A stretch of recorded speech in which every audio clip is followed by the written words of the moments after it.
What can we do with expressions like these? What can we do? Can we go ahead and add wherever it says add, subtract wherever it says subtract? When can we? When can't we? We don't know yet, but we're about to find out. What if you looked out your window one morning and you saw 3 elephants in your yard and 2 more in your neighbor's yard? You might say, whoa, 5 elephants. Look what you've done.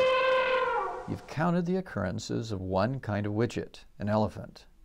3 occurrences plus 2 occurrences make 5. All occurrences the same kind of thing, elephants.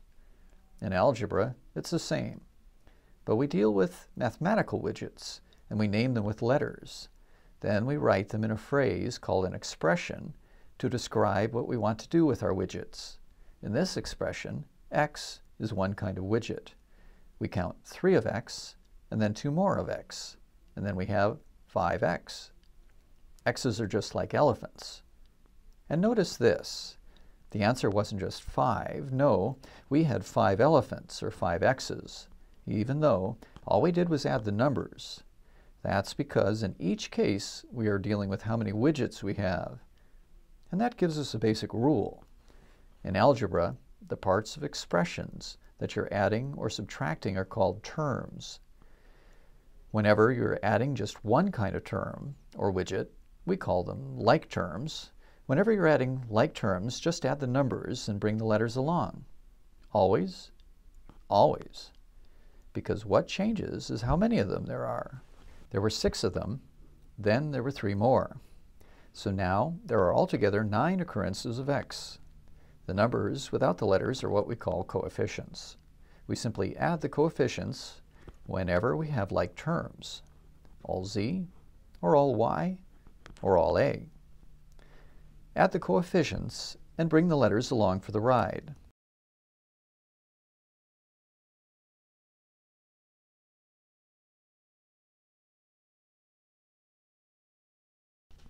Subtraction, same thing.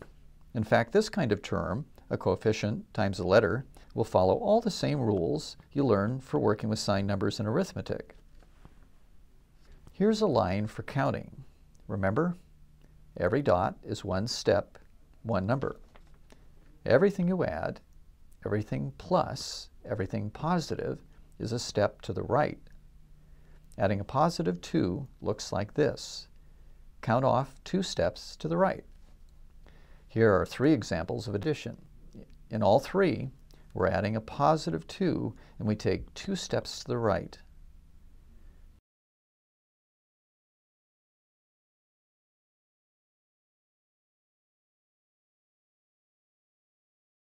But what if we were adding negative numbers instead?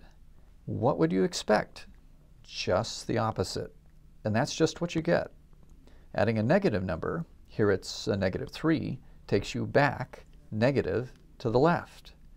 You might think that adding a negative number is just the same as subtracting a positive number, and it is.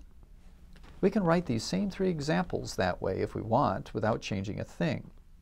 We still move 3 steps back to the left in every case. That's a good rule to remember. In fact, you'd be hopelessly lost without it.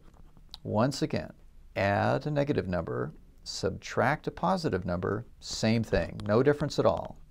2 plus negative 3 is the same thing as 2 minus 3. X plus negative y is the same thing as x minus y. Hang on to that one. And the final case, this is tough for some people because we don't like 2 negatives at once. To subtract a negative number, you add. Minus and minus makes plus. Negative and negative makes positive. Always, in addition and subtraction, always. No matter what kind of a term you're adding or subtracting. Wherever you see 2 minus signs together, just replace them with a plus. It'll be much easier to deal with. If we put all 4 of those rules together, we end up with only 2. Go right or go left. Go right or positive to add positive numbers or subtract negative numbers.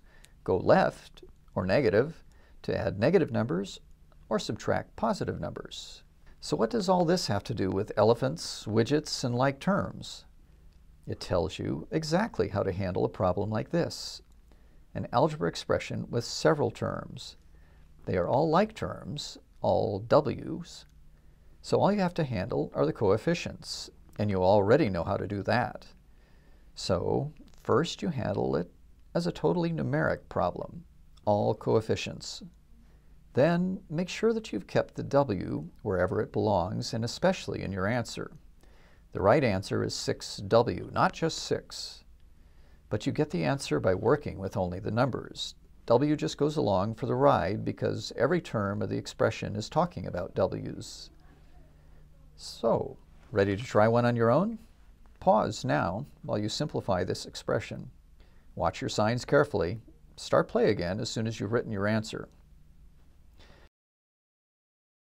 When you're adding or subtracting, the first question to always ask, do we have like terms? The same kind of widget everywhere in the problem? Or are we trying to mix apples and mangoes and oranges? Because that won't work. So, are they all like terms? Yes, they are. They're all x. So then we just think through it as a problem in coefficients with their plus and minus signs.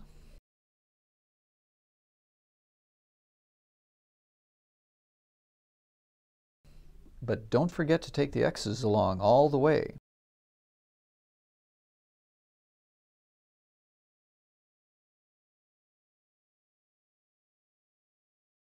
Notice very clearly that the answer is not 2.